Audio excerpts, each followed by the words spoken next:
पाकिस्तान इकलौता मुल्क है जिसके पास ऐसी काबिलियत है कि वो एंकर हो सकता है इस्लामिक फ्रेमवर्क का। पहले तो सऊदीज ने एक डिफेंस एग्रीमेंट करा पाकिस्तान के साथ, कतर भी बात कर रहा है वैसी एग्रीमेंट की, आज कुवैत भी वही बात कर रहा है वैसी एग्रीमेंट की। तो पाकिस्तान ही एक ऐसा मुल्क है जो रिप्लेस कर सकता है सिक्योरिटी को for the GCC countries once the American bases हट जाती है। वो क्यों? वो देखिए सुनिए, पाकिस्तान जो है इकलौता मुस्लिम कंट्री है जिसके पास न्यूक्लियर वेपन्स है।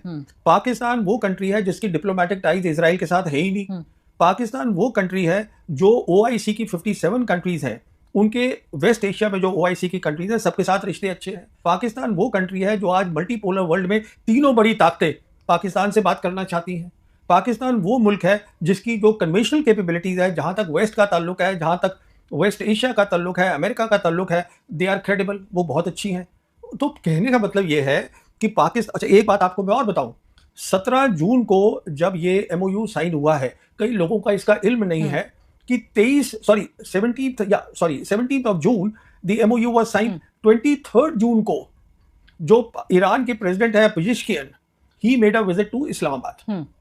वहां पे उन्होंने कई बातें करी, बताया गया। मेरे हिसाब से सबसे इंपॉर्टेंट बात यह हुई होगी कि देखिए अब जो है एमओयू साइन हो गया है, ये फाइनल डील में तब्दील होगा तो एक रीजनल फ्रेमवर्क बनेगा, उसके लिए हमें एक एंकर चाहिए।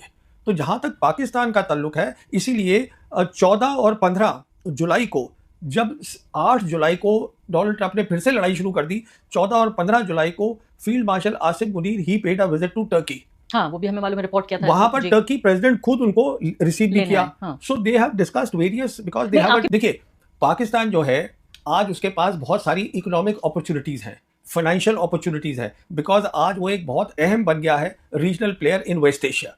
उसके पास जियोपॉलिटिकल अपॉर्चुनिटीज हैं, तीनों की तीनों बड़ी ताकतें उसके साथ हैं। एक सबसे बड़ी कमजोरी जो सिर्फ पाकिस्तान ही हल कर सकता है वो उसकी गवर्नेंस है। आपको पैसे मिलेंगे पर वो जो आप अपना गवर्नेंस अगर ठीक करेंगे तो आप बहुत बड़े कामयाब मुल्क बन सकते हैं। सरकार को कह रहे हैं, आप मिलिट्री को कह रहे हैं, मैं प्रधानमंत्री को, वहां के जो प्राइम मिनिस्टर है उनको बोल रहा हूं। जहां तक आसिम मुनीर का सवाल है, he is doing a excellent job. You see the foreign policy, security policy, geopolitics of Pakistan is run by the Pakistan Army Chief. बिल्कुल, मैं वही तो कह रही हूं। But governance should be the responsibility of the Pakistan. अभी जैसे CPEC उनके पास आया था, आज वो बात कर रहे हैं CPEC 2 की बात हो रही है। तो अभी बहुत सारी रिपोर्ट्स आई हैं कि वो CPEC 1 था जिसमें इंफ्रास्ट्रक्चर बनना था, फॉर वेरियस रीजन वो कहीं पे कमी पेशी रह गई। ये सब गवर्नेंस की बातें तो होगा डेवलपमेंट। जहां तक ईरान का ताल्लुक है, देखिए ईरान से तो कंपेयर ना ही करें तो बेहतर है, क्योंकि ईरान एक अलग टाइप का मुल्क है जिसकी आपको शायद आपके दर्शकों को मालूम नहीं होगा, उनकी जीडीपी सिर्फ 300 बिलियन है। वो लड़ाई कर रहे हैं एक ऐसे मुल्क के साथ जिसकी 32 ट्रिलियन है। वाह, ये आप समझने की कोशिश करिए। वहां पर सब पढ़े लिखे लोग हैं ईरान में। ईरान से मैं कंपेयर नहीं कर रहा हूं, मैं सिर्फ आपसे ये अर्ज कर रहा हूं, पाकिस्तान के पास आज जो अपॉर्चुनिटीज हैं और वो कम नहीं हुई हैं, वो बड़ी हैं। इस जंग में और बढ़ी हैं उसके जी हाँ, पहले फैसिलिटेटर था, उससे मीडिएटर बना, उसके बाद रीजनल पावर बना, आज वो एंकर है इस्लामिक फ्रेमवर्क का। इतनी तरक्की कर गया है पाकिस्तान जियोपॉलिटिक्स में, फॉरेन पॉलिसी में, सिक्योरिटी पॉलिसी में, all because of the GHQ. लेकिन उनके सिटीजंस को कुछ नहीं मिल पा रहा है, तो दैट इज द गवर्नेंस की प्रॉब्लम है। तो उसके ऊपर जीएचक्यू का देखिए, जीएचक्यू का क्या रोल है गवर्नेंस में, I don't want to go into that. GHQ का मैं एक आपको बता दूं, फॉरेन पॉलिसी, सिक्योरिटी पॉलिसी में they have done a excellent job and they have a very good understanding of how the world is changing. Otherwise Pakistan जो backdoor में या मतलब पब्लिक के उसमें नहीं बोल रहा है, सऊदी से, ईरान से, वो सब पाकिस्तान की बात मान रहे हैं और इज्जत कर रहे हैं। मैं ये आपसे कहने की कोशिश कर रहा हूं, क्योंकि ईरान को भी देखिए, एमओयू जो है, एमओयू को उन्होंने नाम ही दिया है इस्लामाबाद एमओयू। वो इस्लामाबाद की ख्वाहिश से हुआ है, क्योंकि वो उनके यहाँ हो रहा था। ईरान देखिए, वो डेस्टिनेशन था तो इसलिए इस्लामाबाद बन गया। नहीं, ईरान वो मुल्क नहीं है। ईरान जो है इमोटिव तरीके से फॉरेन पॉलिसी नहीं चलाएगा। नहीं, उन्होंने फिर जो डेलीगेशन गया, जो फ्यूनरल में अयतुल्ला अली खामनेई के फ्यूनरल में जो पाकिस्तान से डेलीगेशन गया, उसको भी अलग ही इज्जत दी। और इतना हाई पावर डेलीगेशन के आर्मी चीफ और प्राइम मिनिस्टर दोनों ही पहुंच गए। वही तो आपसे कह रहा हूँ ना। अभी एक और खबर आई थी कि उनके जो ईरान के इंटीरियर मिनिस्टर हैं, वो भी 2 दिन पहले इस्लामाबाद में थे। तो ठीक है, इंटीरियर मिनिस्टर है तो वो बॉर्डर की भी बात हुई, लेकिन इस सबके अलावा इन्हें जरूरत भी है। टेररिज्म कोई इशू नहीं है, हम जाके बोलते रहते हैं, कितने लोग मानते हैं हमारी बात मुझे मालूम नहीं है, क्योंकि एविडेंस ये है कि पाकिस्तान भी बोलता है कि ये टेररिज्म कर रहे हैं हमारे ऊपर, तो वो नलीफाई हो गया। अगर सुनिए, पूरी बात सुन लीजिए। तो कहने का मतलब ये है कि टेररिज्म से जो बड़ा इशू आज बन गया है वो पानी का है। पानी का इसलिए है कि एक तो क्लाइमेट चेंज हो रहा है, नदियों के अंदर जो है मौसम बदल रहे हैं, कई चीज़ें हो रही हैं। इस टाइम पर डेटा शेयर करना, इस टाइम पे बताना कि हम जो अपनी नदी है उसके ऊपर हम नए हाइड्रो इलेक्ट्रिक प्रोजेक्ट्स बना रहे हैं, वो क्या होगा, ये सब शेयर करना हमारे लिए ज़रूरी है पाकिस्तान के साथ, क्योंकि हम एक ही सिविलाइजेशन के हैं। आपकी बात दुरुस्त है बिल्कुल, लेकिन नहीं, मेरी बात ही खत्म नहीं हुई। आपने ये बहुत अहम बात शुरू करी ज़रूर। है जिसको पूरा खत्म करना ज़रूर, बहुत ज़रूर। ज़रूरी है। तो कहने का मतलब ये है कि जहाँ तक पानी का ताल्लुक है, वहाँ भी जैसे आप बोल रही हैं गुर्बत है, एग्रीकल्चर वहाँ बहुत है। उनको जो अगर उनको आप नहीं देंगी टाइम के ऊपर, तो उनके एग्रीकल्चर को प्रॉब्लम हो जाती है। अच्छा, अब इसमें चीन भी शामिल हो गया है, पर चीन जो है वो हमारी सिविलाइजेशन का नहीं है, ठीक है ना? उनकी भी एक नदी है जो उनका ब्रह्मपुत्र है, पर इंडस जो है आती सब वहीं से ही है, आती वहीं से है, पर ये तो हमारी सिविलाइजेशन की बात है। मेरा कहने का मतलब ये है कि जैसे दोनों मुल्क हमने तय किया था 1988 में, एक एग्रीमेंट करा था हमने, हिंदुस्तान पाकिस्तान ने, प्राइम मिनिस्टर राजीव गांधी और प्राइम मिनिस्टर बेनज़ीर भुट्टो ने, कि हम जो है अपनी न्यूक्लियर फैसिलिटीज़ की लिस्ट को 1 जनवरी हर साल एक्सचेंज करेंगे, और वो हमने फिर उसको रेटिफाई किया। देखिए, वो रेटिफाई करने के बाद ये हुआ, और उसके बाद हर साल जो है हम उसको एक्सचेंज करते हैं। तो आप न्यूक्लियर की तरह इस बात को मानिएगा, क्योंकि जैसे न्यूक्लियर सिविलाइजेशन को तबाही दे सकता है ह्यूमैनिटी को, वैसे ही पानी ह्यूमैनिटी को अफेक्ट करता है।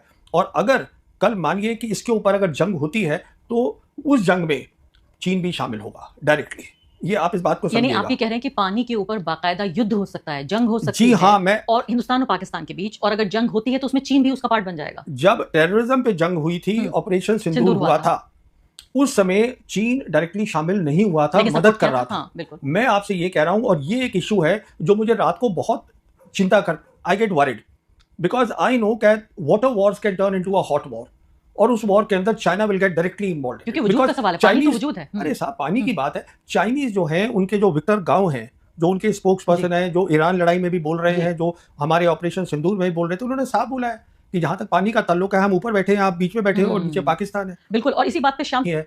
तो कहने का मतलब ये है, जहां तक टेररिज्म का ताल्लुक है, अगर आप आज पाकिस्तान से बात करेंगे तो वो बंद कर देंगे जो कर रहे हैं, वो टेररिज्म बंद कर देंगे। तो पहले क्यों नहीं कर लिया था? अमन की आशा से लेकर लाहौर बस सर्विस निकाली गई, नरेंद्र मोदी जाके केक खा के, बिरयानी खा के आ गए वहां पर, सारी चीजें, मतलब ऐसा नहीं है कि नरेंद्र मोदी ने नहीं किया। बातचीत करने की कोशिश तो पिछले 25 साल में जितने प्रधानमंत्री रहे हैं इस देश में, उन्होंने सबने किया, और उससे पहले भी कोशिश होती रही है। तो बातचीत तो भारत करना चाहता रहा है। देखिए, दो बात मैं बोलता हूँ, आप जितना पीछे खोती रहेंगी, तो आप आगे एक तो नहीं बढ़ पाएंगी।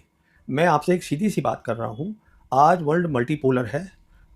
अब आप चली जाए कि जी पार्टीशन हुआ, वो क्यों हुआ, उसमें इतनी दहशतगर्दी हुई, वो तो खैर बहुत लंबी बात चली जाएगी। नहीं, तो कहने का मतलब ये है, बात निकलेगी तो फिर बहुत दूर तक जाएगी। तो आपको हमें आज क्या देखना है, तो आप कह रहे हैं बात करके टेररिज्म खत्म करा लो, इतनी आसान बात है? ये इतनी आसान है, क्योंकि वो टेररिज्म इसलिए कर रहे हैं प्रॉक्सी वॉर, क्योंकि वो चाहते हैं कि कश्मीर मुद्दे पे आप बात करिए। वो ये भी तो नहीं कह रहे कश्मीर मुद्दा मुझे कल सॉल्व करना है, वो कह रहे हैं बात तो शुरू करिए।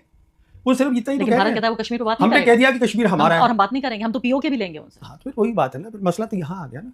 तो कहने का मतलब यह है कि ना तो हम चीन से नॉर्मल रिलेशंस करना चाहते हैं, पाकिस्तान से तो हम बात ही नहीं कर। आज उनकी जो हाई कमीशन है हमारी, और वहाँ भी वही होगा, हमारे यहाँ जो उनकी हाई कमीशन है, मुझे कोई बता रहा था कि सिर्फ 25 लोग हैं हाई कमीशन चला रहे हैं, उसमें ड्राइवर भी शामिल है, सब शामिल है। तो क्या चला रहे हैं, उसका मतलब कुछ काम ही नहीं हो रहा है। तो सिर्फ जो भी कुछ हो रहा है वो वहाँ पे वो हो रहा है ड्रामेबाजी, वो क्या, वो अटारी वाघा बॉर्डर पे। हाँ। तो ऐसे थोड़ा दोनों फौजी अपनी टांग लेकर सर तक लेके सलाम करते हैं, रिश्ते ऐसे थोड़ा ना बनते हैं। अब अगर आप खोती रहे कि वो वाजपेयी गए थे, अरे ठीक है, the world was different at that time, world is multipolar, let us look at the simple thing. हम दोनों एक ही सिविलाइजेशन को बिलोंग करते हैं। ये पानी के मसले, टेररिज्म के मसले, मैं समझता हूँ समझदारी और अक्लमंदी इसी बात में है। हम देखें कि दोनों के जो लोग हैं, गुर्बत दोनों जगह है, तो कैसे लोगों की तरक्की हो सके। नक्शा देख लीजिए, कनेक्टिविटी देख लीजिए, सिविलाइजेशन देख लीजिए। मैं ये समझता हूँ कि हम की तारीफ में इंडियन मीडिया भी बोल पड़ा। मुकम्मल रिएक्शन आपने देखा होगा। अगर आपने मुकम्मल रिएक्शन देखा है तो वीडियो को लाइक करके साथ में चैनल को सब्सक्राइब कर लें, और साथ में लगे बेल के आइकॉन को ऑल पे सेट कर लें, ताकि इसी तरह